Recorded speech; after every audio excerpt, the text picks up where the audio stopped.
साथीहरू नमस्कार। म उमाशङ्कर केसरी। आज फेरि पनि यो 34औं अधिवक्ता तयारी कक्षासँग सम्बन्धित केही विषयवस्तुहरू लिएर आएको छु। यो मेरो चाहिँ तेस्रो दिनको प्रयास हो। हजुरहरूको लागि उपयोगी छ भन्ने आशा गरेको छु। आज मैले चाहिँ यो दोस्रो पत्र अर्थात् हिजो हामीले प्रथम पत्र अर्थात् फर्स्ट पेपरमा के हुन्छ भन्ने हामीले हिजो गरेका थियौँ। आज त्यो इक्जामको दोस्रो भनौँ न दोस्रो परीक्षामा के सोधिन्छ भन्ने दोस्रो पत्रमा अर्थात् चाहिँ जसलाई हामीले चाहिँ मस्यौदा लेखन भन्छौँ, मस्यौदा लेखनमा के आउँछ भन्ने कुरो चाहिँ म गर्ने प्रयास गरेको छु।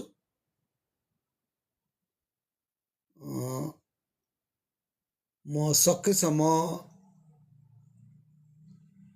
यो हजुरहरूलाई दैनिक रूपमा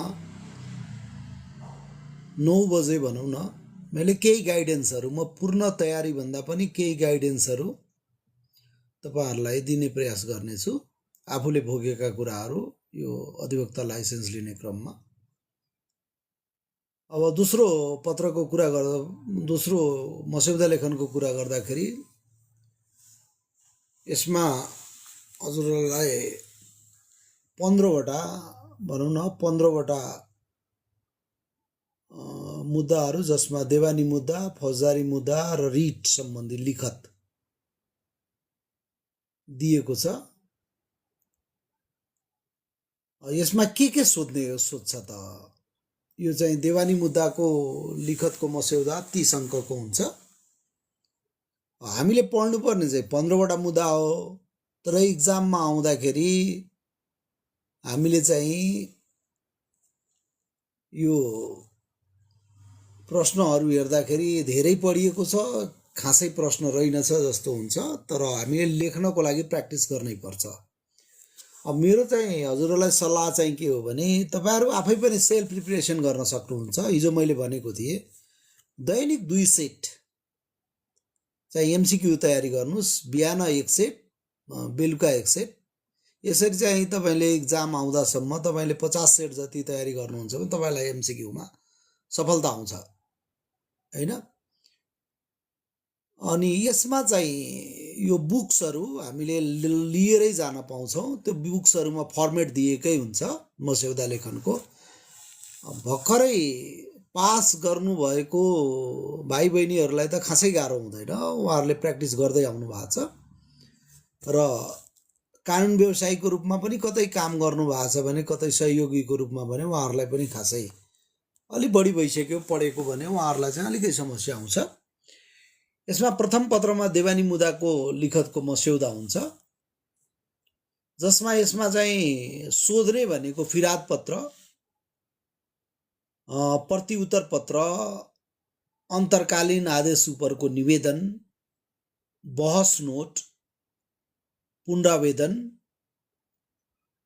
दोपा र पुनरावलोकनको निवेदन हैन, बिगो भराउने, चलन चलाउने, अंश छुट्याइ पाऊँ भन्ने निवेदन भनेको यो फिराद पत्र नै हो। अनि अब अहिलेसम्म अधिकृत वारिसनामा त सोधेको छैन, तर अधिकृत वारिसनामाको पनि एउटा चाहिँ प्र्याक्टिस गर्नु होला। अधिकृत वारिसनामाको रूपमा पनि सोध्न सक्छ यो देवानीबाट।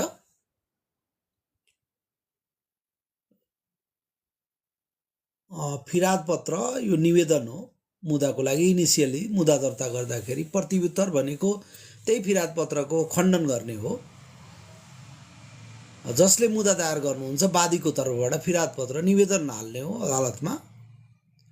प्रतिउत्तर भनेको प्रतिवादीको तर्फबाट त्यो फिराद पत्रको खण्डन गर्ने हो। त्यसैगरी फौजदारीमा पनि यस्तै 30 नम्बरको हुन्छ। फौजदारी मुद्दाको अलिकति फरक हुन्छ लेखन। जसमा थुन्चेक आदेश उपरको निवेदन पहिलो हुन्छ। फौजदारीमा अब भनौँ न फौजदारी मुद्दाहरूमा साधारणतया पक्राउ गरी नै कानुनी कारबाही प्रक्रिया अगाडि बढाइन्छ। यसमा चाहिँ थुन्चेक उपरको निवेदन भन्ने हुन्छ। अर्को बहस नोट, तपाईँले देवानीको फौजदारीको बहस नोट हाम्रो जसलाई हामीले नियुक्त गरेका हुन्छौँ, हाम्रो चाहिँ अधिवक्ताहरूलाई बहस नोट पेश गर्न लगाउँछ। त्यस्तै सजायपूर्वको प्रतिवेदन, यो खासै सोधेको छैन तर पनि एकचोटि हेरेर जाँदा राम्रो। साधारणतया सोध्ने भनेको बहस नोट, थुन्चेक आदेश, पुनरावेदन पत्र, दोपा र पुनरावलोकनको निवेदन हैन। साधारणतया यसमा चाहिँ अब माथिमा भनौँ न देवानीमा फिराद पत्र, प्रतिउत्तर पत्र, पुनरावेदन र दोपा यो महत्त्वपूर्ण सोध्ने चाहिँ अहिलेसम्मको प्र्याक्टिस। यसमा चाहिँ थुन्चेक आदेश उपरको निवेदन र पुनरावेदन पत्र र दोपा, पुनरावलोकनको निवेदन यो उस्तै यो सोध्ने गर्छ। त्यसै गरी अब रिटमा जाँदाखेरि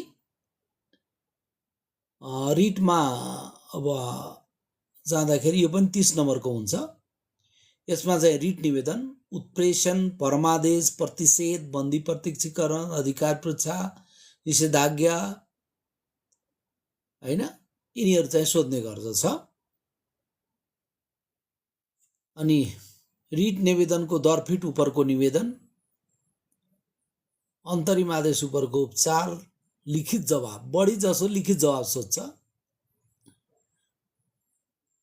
उच्च अदालतको आदेश उपरको दोपाको निवेदन र पुनरावलोकन निवेदन सोध्ने गर्छ। यसमा चाहिँ बढी जसो सोध्ने भनेको रिट निवेदन, लिखित जवाब र दोपा साधारणतया सोध्ने गर्दछ। यसरी चाहिँ हाम्रो 90 नम्बरको दोस्रो पत्रमा हाम्रो 90 नम्बरको भनौँ न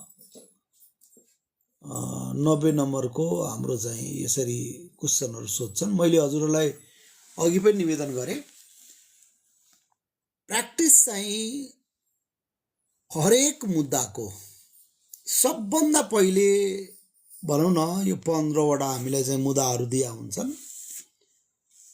पहिला स्टोरी बुझ्नु पर्यो है। ध्यान दिने कुरा चाहिँ मैले के भन्छु भने हजुरहरूले पहिला त्यो मुद्दा बुझ्नुहोस्। पढ्ने एकचोटिमा बुझिन्न, दोस्रो चोटिमा अवश्य बुझिन्छ, पढ्नु पर्यो र त्यो स्टोरीको रूपमा पढ्नु पर्यो, कहानीको रूपमा के भएको थियो हैन, मुद्दा बुझ्नु पर्यो। त्यसपछि त्यसको मुद्दासँग रिलेटेड फ्यामिली ट्री, साधारणतया फ्यामिली ट्री चाहिँ देवानी मुद्दाको सन्दर्भमा हुन्छ। त्यसलाई नोट डाउन गर्ने एउटा डायरीमा। देवानी मुद्दाहरूमा साधारणतया फ्यामिली ट्रीहरू हुन्छ, यो वंशभण्डाहरूसँग सम्बन्धितहरूमा हैन, पारिवारिक विवादहरूको सम्बन्धितमा फ्यामिली ट्रीहरू हुन्छ। यसमा साधारणतया फ्यामिली ट्रीहरू बुझ्ने को कसको के रिलेसन हो हैन। अनि मैले अघि पनि भने हामी 5वटा किताब लिएर जान पाउँछौँ। फर्मेटहरू खासै दिमागमा राख्नु पर्दैन, हेरे मात्र पुग्छ। प्र्याक्टिस त गर्नु पर्यो है फर्मेटमा लेख्ने प्र्याक्टिस चाहिँ एकदम गर्नुहोस्। दैनिक जसो 2वटा कुनै पनि मुद्दालाई लिएर 2वटा लेख्नुहोस्।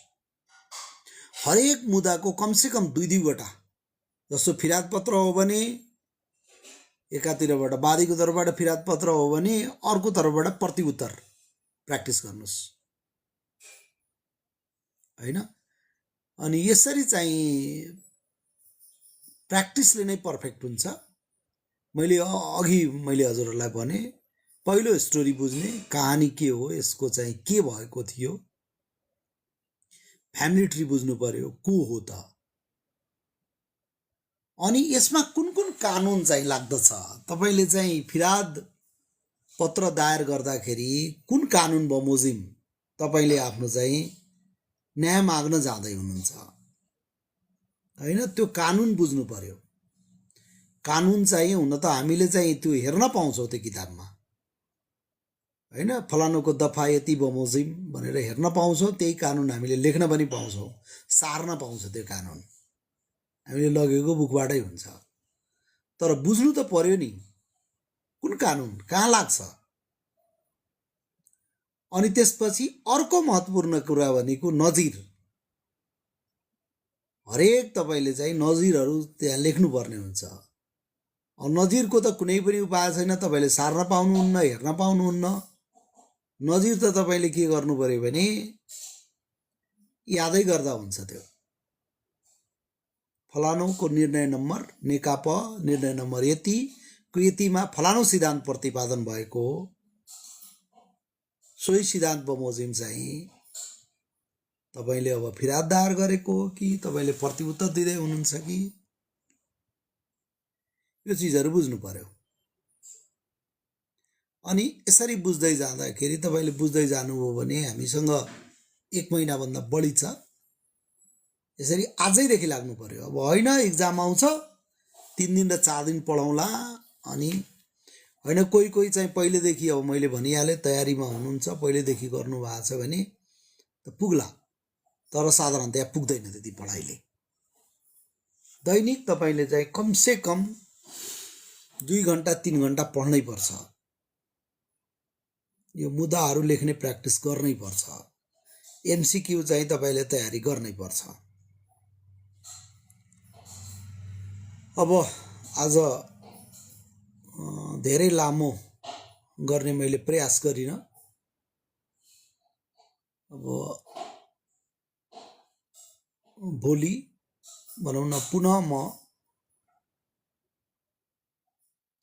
हजुरहरुलाई सम्भव भएसम्म केही एमसीक्यूहरु लिएर आउने प्रयास गर्नेछु